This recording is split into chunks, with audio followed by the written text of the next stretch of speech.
जो चल रहा है उसके पाँव में जरूर छाला होगा, बिना संघर्ष के चमक नहीं मिलती। जो जल रहा है तिल तिल कर, उसी दिए में क्या होगा बेटा, उजाला होगा। ठीक है, जो चल रहा है उसके पाँव में तो छाला दिखेंगे, जो मेहनत कर रहा है, जो नोट्स बना रहा है, उसकी सफलता तो क्या करेगी, दुनिया में गूंजेगी। ठीक है, बिना संघर्ष के कभी चमक नहीं मिलती है। आपको पता है, जो दिया तिल तिल के जलता है, ठीक है, अच्छी सी प्यारी सी क्या देता है, रोशनी देता है, उसे सब देते हैं, प्रकाशमय होता है। जो चुपके से बुझ जाता है वो अंधेरे में क्या होता है, छुप जाता है। तुम तो मेरे दशरथ मान जी हो बेटा, तुम क्या करोगे, नोट्स बनाओगे और क्या करोगे, संघर्ष से अपने में निखार लाओगे, ऐसा चमकोगे जैसा हीरा चमकता है। तो नमस्कार साथियों, स्वागत है आप सभी का अपने यूट्यूब चैनल बिहेवियर एजुकेशन उपकार की क्लास में। भाग 18 हमारे कंप्लीट हो गए उत्तराखंड की परीक्षाओं की दृष्टि से। आज भाग 19 के बारे में परिचर्चा करने वाले हैं। वैसे हम हिंदी, आजकल हमने हिंदी पे विशेष ध्यान दिया है। ठीक है, हिंदी के प्रश्नों पे विशेष ध्यान दिया है। उत्तराखंड के ही नहीं, सभी परीक्षाओं के लिए VIMP होगा। ठीक है, जुड़ना है, नोट्स बनाने हैं आपके लिए। ऐसा संकलन है बेटा, लड्डू संकलन है बेटा, खाने के बाद क्या आ जाएगा, मजा ही आ जाएगा। ठीक है, क्वेश्चन 101 है, आपसे पूछ रहा है बेताल 25 के रचनाकार कौन है, तो आपको बताना है सूरती मिश्र की रचना है बेताल 25। ठीक है, 102 इंपोर्टेंट है, बैर क्रोध का आचार्य मुरब्बा है, इस पंक्ति के रचयिताकार कौन है बेटा, कौन बोलते हैं, जो बैर है वो क्या है, क्रोध का आचार्य मुरब्बा है, रामचंद्र शुक्ल जी ऐसा बोलते हैं। जो बैर है क्या है, आचार्य मुरब्बा है बेटा, किसका, क्रोध का, रामचंद्र शुक्ल जी द्वारा क्या है, रचित पंक्तियां हैं। क्वेश्चन नंबर नेक्स्ट है, भक्तमाल भक्तिकाल के कवियों की प्राथमिक जानकारी देते हैं, इसके रचयिताकार कौन है बेटा, नाभादास जी क्या बोलते हैं, जो भक्तमाल हैं वो भक्तिकाल के कवियों को क्या देते हैं बेटा, प्राथमिक की जानकारी देते हैं, नाभादास द्वारा रचित है। ये कौन बोलते हैं, नाभादास जी कहते हैं बेटा। ठीक है, देखो बेटा, भारत का शेक्सपियर किसे कहा जाता है बेटा। ठीक है, बहुत बड़े मूर्ख व्यक्ति थे हमारे, कौन बेटा, महाकवि कालिदास। तो इन्हें बेटा शेक्सपियर कैसे कह दिया, बताओ मुझे बेटा। तो ठीक है, तो बेटा, करत करत अभ्यास से जड़मत होत सुजान, रस्सी आवत जात पे सिल पर पड़त निशान। बेटा पूछ ले, आपसे क्या पूछ ले, अभिज्ञान शाकुंतलम बेटा, अभिज्ञान शाकुंतलम। ठीक है बेटा, मेघ दूतम बेटा, मेघ दूतम हो गया बेटा, ऋतु संहार हो गया बेटा, विक्रमो वर्षियम हो गया बेटा। तो ये सभी किसकी रचनाएं हैं बेटा, तो महाकवि कालिदास की रचनाएं हैं बेटा। अभिज्ञान शाकुंतलम की रचना कहाँ पे की बेटा, कर्णाश्रम में की बेटा। कहाँ पे पड़ता है, गढ़वाल में पड़ता है बेटा कर्णाश्रम। किस नदी के तट पे है बेटा, मालिनी नदी के तट पे है बेटा। ठीक है, देखो हिंदी के साथ उत्तराखंड की जीएस भी मैं आपके लिए क्या करूंगा, कनेक्ट करूंगा। ठीक है, तो बेटा पूछ ले कि कर्णाश्रम किस नदी के तट पे है, तो मालिनी नदी के तट पे है। वहीं बेटा किसके लिए प्रसिद्ध था, मुझे बता दो, दुष्यंत और शकुंतला का प्रेम प्रसंग के लिए कर्णाश्रम क्या है, प्रसिद्ध है, जहां क्या चक्रवर्ती भरत का भी जन्म होता है बेटा। ठीक है, जिनके नाम पे आज भारत हमारे देश का नाम है, वहीं पे उनका जन्म होता है। कहाँ पे, कर्णाश्रम में। वहीं कर्णाश्रम में कालिदास क्या करते हैं, अभिज्ञान शाकुंतलम की रचना करते हैं। तो भारत का शेक्सपियर किसे कहा जाता है, कालिदास को कहा जाता है बेटा। ठीक है, भारत की प्राचीन भाषा क्या है बेटा, तो क्या है, संस्कृत है बेटा, मूल भाषा संस्कृत है। ठीक है, इसके बाद संस्कृत दो रूपों में टूट जाती है, एक आपका वैदिक संस्कृत हो गया बेटा, एक आपका क्या हो गया, लौकिक संस्कृत हो गया बेटा। वैदिक की भाषा कठिन थी, जिसमें वेद पुराण उपनिषद लिखे गए, और इसकी भाषा क्या थी, लौकिक की भाषा इजी थी, सरल थी, जिसमें महाभारत और रामायण लिखी गई। उसके बाद यही हमारी आम बोलचाल की भाषा में आती है लौकिक। उसके बाद पाली प्राकृतिक हो गया। ठीक है, उसके बाद क्या आता है बेटा, मुझे बता दो। ठीक है, पाली आता है, प्राकृतिक आता है। ठीक है, इस प्रकार धीरे धीरे करके भाषा शोर से नहीं आता है, अपभ्रंश आता है, हिंदी, ऐसे हिंदी का जन्म होता है, तब जाके आज आप जो बोल रहे हैं ये टूटी फूटी हिंदी है। तो भाषा क्या है बेटा, परिवर्तनशील है बेटा। ठीक है, क्वेश्चन नंबर 106 है, भारत के किस प्रांत में कोंकणी भाषा बोली जाती है, तो बेटा महाराष्ट्र तथा गोवा में कोंकणी भाषा बोली जाती है। भारत के प्रथम राष्ट्र कवि पूछे तो मैथिली शरण गुप्त के साथ चला जाना है। भारत भारतीय काव्य के रचनाकार पूछे तो किसके साथ चले जाना है, मैत्री शरण गुप्त के साथ चले जाना है। ठीक है, भारत में शिलालेखों का प्रचलन किसने कराया बेटा? तो अशोक ने कराया बेटा। मुझे बता दो कि उत्तराखंड में अशोक के अभिलेख कहाँ से प्राप्त हुए हैं? तो बेटा कालसी से प्राप्त हुए हैं। कहाँ से? कालसी से प्राप्त हुए हैं। तो बेटा कालसी कहाँ है मुझे बता दो, कालसी किस नदी के तट पे है मुझे बता दो कमेंट में। ठीक है, याद रखना। देखो इंपोर्टेंट है क्वेश्चन 110 आपके लिए। भारत में संस्कृत माँ है, हिंदी बहुरानी है और अंग्रेजी नौकरानी है, किस महापुरुष के अनमोल वचन थे? बेटा बता दो किसने बोल दिया? जो संस्कृत है ये क्या है? माँ है। हिंदी क्या है? बहुरानी है, जो तिरती है, पितरती है, वितरती है, जो बदलती रहती है वो क्या है बेटा? बहुरानी है। माँ तो एक जैसी होती है, बहुरानियाँ क्या होती हैं? बदलती रहती हैं। लेकिन जो अंग्रेजी है वो तो क्या है? नौकरानी है। इसका तो क्या कोई दीन न दीवान है न कोई अपनी लिपि, ये तो नौकरानी है। कौन से महापुरुष बोलते हैं? डॉक्टर कामिल बुल्के ऐसा कहते हैं। संस्कृत माँ है, हिंदी बहुरानी है, अंग्रेजी नौकरानी है। ठीक है, क्वेश्चन नेक्स्ट है, भारत में सबसे अधिक बोली जाने वाली भाषा समूह कौन सी है? इंडन आर्यन सर्वाधिक बोली जाने वाली भाषा समूह है। सबसे कम कौन सी भाषा समूह बोली जाती है? चीनी तिब्बती आपका राइट आंसर हो जाएगा। ठीक है, भारत में सर्वाधिक लोगों द्वारा कौन सी भाषा बोली जाती है? तो हिंदी बोली जाती है बेटा भारत में। ठीक है, जिसकी लिपि क्या है? देवनागरी लिपि है बेटा। ठीक है, देवनागरी लिपि है हिंदी की। ठीक है, क्वेश्चन 114 है आपके लिए, भारतीय इतिहास का कौन सा स्रोत प्राचीन भारत के व्यापारिक मार्गों पर मौन है? तो मिलिंद पानो क्या है? प्राचीन भारतीय व्यापारिक मार्गों पर मौन है बेटा। ठीक है, भारतीय भाषाओं को कितने प्रमुख वर्गों में बांटा है? 4 वर्गों में बांटा हुआ है। भारतीय भाषाओं में कौन सी भाषा द्रविड़ भाषा की उत्पत्ति नहीं है बेटा? तो द्रविड़ भाषा की उत्पत्ति कौन सी नहीं है? मराठी आपका राइट आंसर हो जाएगा। ठीक है, भारतीय संविधान में हिंदी को क्या कहा गया बेटा? हिनादी नहीं है, ये हिंदी है बेटा। ठीक है, वर्तनी भी सुधार करनी है। पूछ रहा है कि भारतीय संविधान में हिंदी को क्या कहा गया है बेटा? राजभाषा कहा गया है। ठीक है, भारतीयकृत भारत दुर्दशा किस साहित्य रूप का हिस्सा है? तो नाटक है बेटा। जो भारत दुर्दशा कृत है ये किसकी है?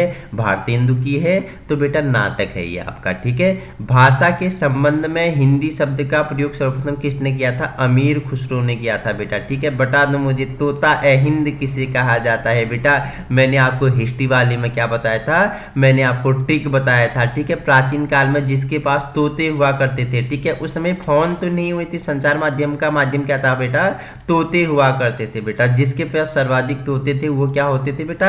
अमीर होते थे। तो पूछ ले कि तोता ए हिंद किसे कहा जाता है? तो अमीर खुसरो आपका राइट आंसर हो जाएगा। जिन्होंने भाषा के संबंध में हिंदी का सर्वप्रथम प्रयोग किया वो आपके कौन है? अमीर खुसरो। आपको आंसर लगाना है। ठीक है, क्वेश्चन नेक्स्ट है, भिक्षुक कविता के रचयिताकार कौन है? बेटा बहुत ही इंपॉर्टेंट है, निराला जी है। ठीक है, निराला जी, मैंने इनका टाइटल लिखा है, मुझे पूरा नाम कमेंट में बता देंगे आप। निराला जी। ठीक है, प्रमुख छायावादी कवि है ये बेटा, छायावादी कवि है निराला जी। इनका पूरा नाम आप कमेंट में बताएंगे। इनने क्या भिक्षुक नामक कविता के रचना की थी। ठीक है, भीमबेटका किसके लिए प्रसिद्ध है बेटा? तो पता है आपको किसके लिए? गुफाओं और शैलचित्र के लिए प्रसिद्ध है भीमबेटका। ठीक है, भूषण का कौन सा लक्षण ग्रंथ है बेटा? तो बता दो, शिवराज भूषण का। ठीक है, शिवराज भूषण आपका राइट आंसर हो जाएगा। भूषण किस रस के कवि थे बेटा? तो वीर रस के कवि हैं आपके भूषण। ठीक है, भूषण की कविता का प्रधान स्वर क्या है बेटा? बता दो मुझे क्या है? प्रशस्ति परक इनका प्रधान क्या है? स्वर है बेटा। ठीक है, मंदिर बनाने की कला का जन्म किस काल में हुआ बेटा? तो गुप्त काल में हुआ। गुप्त तरीके से मंदिर बनाने की कला का क्या होता है बेटा? जन्म होता है। तो पूछे मंदिर बनाने की कला किस काल में इसका जन्म होता है बेटा? तो आपको बताना है गुप्त काल में होता है। रात नहीं ख्वाब बदलता है, मंजिल नहीं कारवा बदलता है, जज्बा रखो जीतने का, क्योंकि किस्मत बदले न बदले तुमने बेटा अपनी सफलता से अपने आप को निखारना है। क्वेश्चन नंबर 127 है आपके लिए, पूछ रहा है मध्य प्रदेश के किस जिले को देश का प्रथम हिंदी साक्षर जिला घोषित किया गया? तो बेटा नरसिंहपुर को क्या देश का पहला हिंदी साक्षर जिला घोषित किया गया है। नरसिंहपुर आपका क्या हो जाएगा? राइट आंसर हो जाएगा। ठीक है, मनुष्य के आचरण के प्रवर्तक भाव या मनोविकार ही होते हैं, बुद्धि नहीं। यह कथन किसका है बेटा? रामचंद्र शुक्ल जी क्या बोलते हैं? जो मनुष्य के आचरण है उसका जो प्रवर्तक या भाव या मनोविकार ही होता है, बुद्धि नहीं होता है बेटा। कौन बोलते हैं? रामचंद्र शुक्ल जी कहते हैं। ठीक है, क्वेश्चन नंबर 129 है बेटा, मनुष्यता का विपरार्थक क्या है बेटा? तो बर्बरता है। ठीक है, इस बार पूछा गया था आपसे किस में बेटा? मुझे तो बेटा 8 जनवरी जो पटवारी का एग्जाम, लेखपाल का एग्जाम हुआ था, उसमें पूछा था कि बर्बरता का विलोम क्या था बेटा? तो क्या होता है बर्बरता का विलोम? आपने वहां उत्तर दिया होगा बेटा। ठीक है, तो सभ्य क्या था उस समय? ऑप्शन में था। तो बेटा यहाँ मैंने आपके लिए क्वेश्चंस घुमा दिया है। मनुष्यता का विपरार्थ क्या है बेटा? बर्बरता होती है। ठीक है, क्वेश्चन नंबर 130 है आपके लिए, मनुष्यत्व की सामान्य भावना को आगे करके निम्न श्रेणी की जनता में आत्मगौरव का भाव जगाने वाला सर्वश्रेष्ठ कवि कौन है बेटा? तो कबीर आपका क्या हो जाएगा? राइट आंसर हो जाएगा। ठीक है, क्वेश्चन नेक्स्ट है आपके लिए, मसी कागज छुयो नहीं, कलम गई नहीं हाथ। इस पंक्ति के रचयिताकार कौन है बेटा? कौन बोलते हैं बेटा? कबीरदास जी बोलते हैं, मसी कागज छुयो नहीं, कलम गई नहीं हाथ। तो कौन बोलते हैं बेटा? पंक्ति के रचनाकार कौन है बेटा? कबीरदास जी हैं। ठीक है, महादेवी वर्मा को किस रचना के लिए ज्ञानपीठ पुरस्कार दिया गया?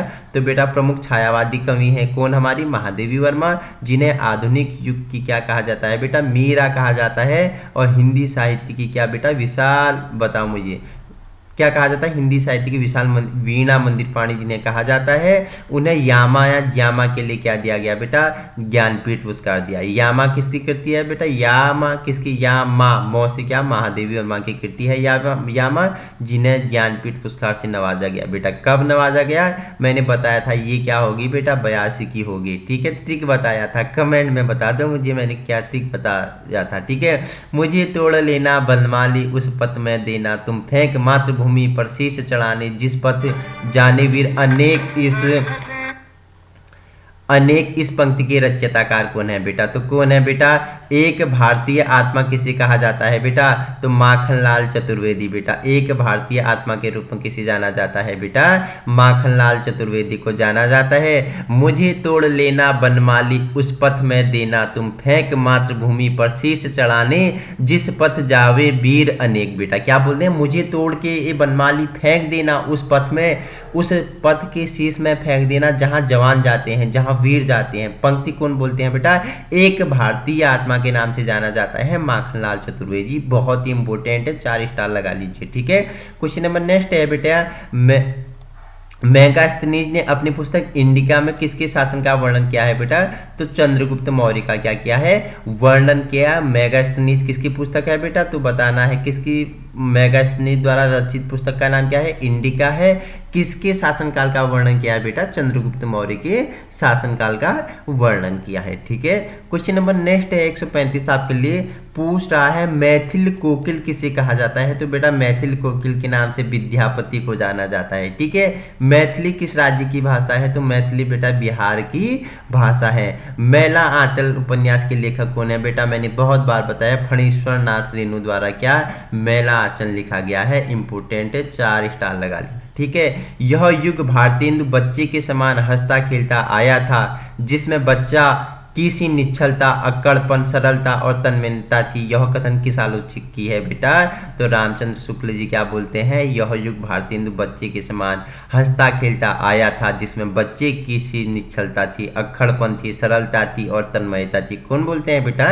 आचार्य रामचंद्र शुक्ल जी बोलते हैं बेटा। ठीक है, यामा के रचनाकार मैंने बता दिया कौन बेटा? आधुनिक युग की मीरा के नाम से जाना जाता है महादेवी वर्मा जी को। ठीक है बेटा, आपका बंटी। ठीक है, मेरा परिवार बेटा किसकी रचना है बेटा? मुझे बता दो फटाफट। तो किसकी है बेटा? तो आपने बताया सर महादेवी वर्मा जी की है। ठीक है, तो बेटा यामा के लिए ने ज्ञानपीठ पुरस्कार से नवाजा गया था। ठीक है, क्वेश्चन नंबर 140 है आपके लिए, रंगभूमि उपन्यास के रचनाकार कौन है बेटा? तो प्रेमचंद्र है। ठीक है, धनपत राय श्रीवास्तव, कमल का सिपाही बेटा। ठीक है, तो रंगभूमि के उपन्यास के लेखक पूछे तो आपको प्रेमचंद्र आंसर लगाना है। ठीक है, रक्त है या नसों में श्रद्ध पानी, जांच कर तू पीस दे देकर जवानी। इस पंक्ति के रचयिताकार कौन है बेटा? एक भारतीय आत्मा के नाम से जाना जाता है माखनलाल चतुर्वेदी के इम्पोर्टेंट है, 5 स्टार लगाना है। पूछ लेगा परीक्षाओं में, रक्त है या है नसों में छद्र पानी, जांच कर तू पीस दे देकर जवानी। इस पंक्ति के रचनाकार कौन है? माखनलाल चतुर्वेदी हैं। ठीक है, रस मीमांसा रस सिद्धांत से संबंधित पुस्तक है। इस पुस्तक के लेखक कौन है बेटा? आचार्य रामचंद्र शुक्ला। आपका क्या हो जाएगा? राइट आंसर हो जाएगा। ठीक है, रसिक प्रिया के रचयिताकार बेटा केशव दास द्वारा रचित है। बेटा क्या? रसिक प्रिया इंपोर्टेंट है। रसिक प्रिया किसके द्वारा बेटा? केशव दास द्वारा। ठीक है, राग दरबारी उपन्यास के रचयिताकार कौन है? श्रीलाल शुक्ल हैं, इंपोर्टेंट है बेटा। सभी आपके लिए क्या है? VIMP होने वाले हैं। ठीक है, 145 क्वेश्चन है आपके लिए। राजभाषा आयोग के अध्यक्ष कौन थे बेटा?